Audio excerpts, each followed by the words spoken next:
ये बात किसी को बताना नहीं चाहता था, लेकिन पिछले हफ्ते जो हुआ उसके बाद मुझे लगा कि अगर मैंने ये बात छुपाई तो शायद अगला शिकार कोई और होगा।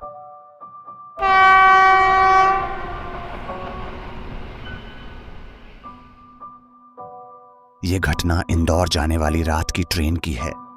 टिकट नंबर, कोच नंबर सब मेरे पास आज भी है, लेकिन मैं वो डिटेल यहां नहीं बताऊंगा क्योंकि मुझे डर है कोई फिर वही सीट बुक न कर ले।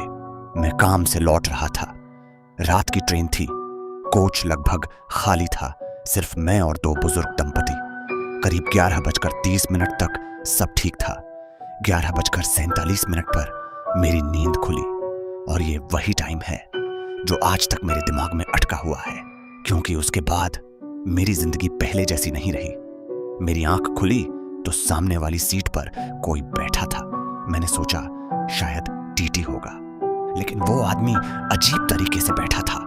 सफेद शर्ट, चेहरा नीचे और उंगलियां सीट पर एक ही रफ्तार से चल रही थीं। टिक टिक टिक। पूरी बोगी में सन्नाटा था। मैंने इधर उधर देखा, वो बुजुर्ग दंपति गायब थे। मैंने सोचा शायद वॉशरूम गए होंगे।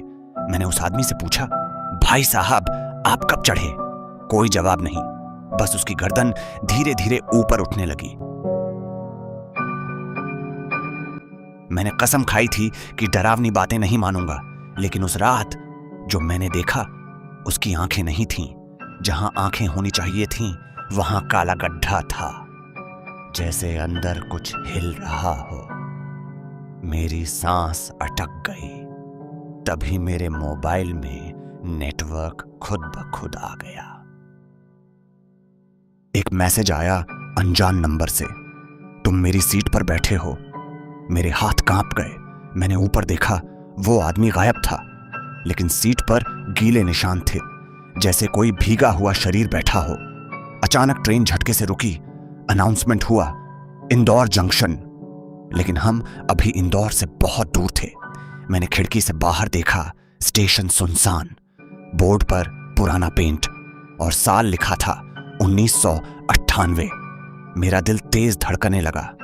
मैं नीचे उतरा नहीं, क्योंकि जैसे ही दरवाजा खुला मुझे प्लेटफॉर्म पर वही आदमी दिखा, इस बार साफ, और उसके चेहरे पर मेरी शक्ल थी, मेरी ही आंखें, मेरी ही मुस्कान।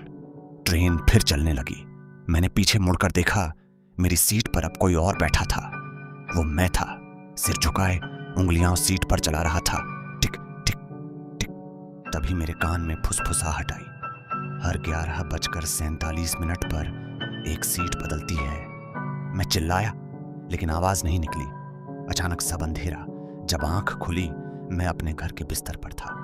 मैंने सोचा सपना था, लेकिन अगले दिन रेलवे ऐप खोला, मेरे टिकट का स्टेटस दिख रहा था, जर्नी कंप्लीटेड 1998। उसके बाद से हर रात 11:47 पर मेरे कमरे की लाइट झपकती है और कभी कभी मेरे सामने वाली कुर्सी खुद ब खुद हिलने लगती है।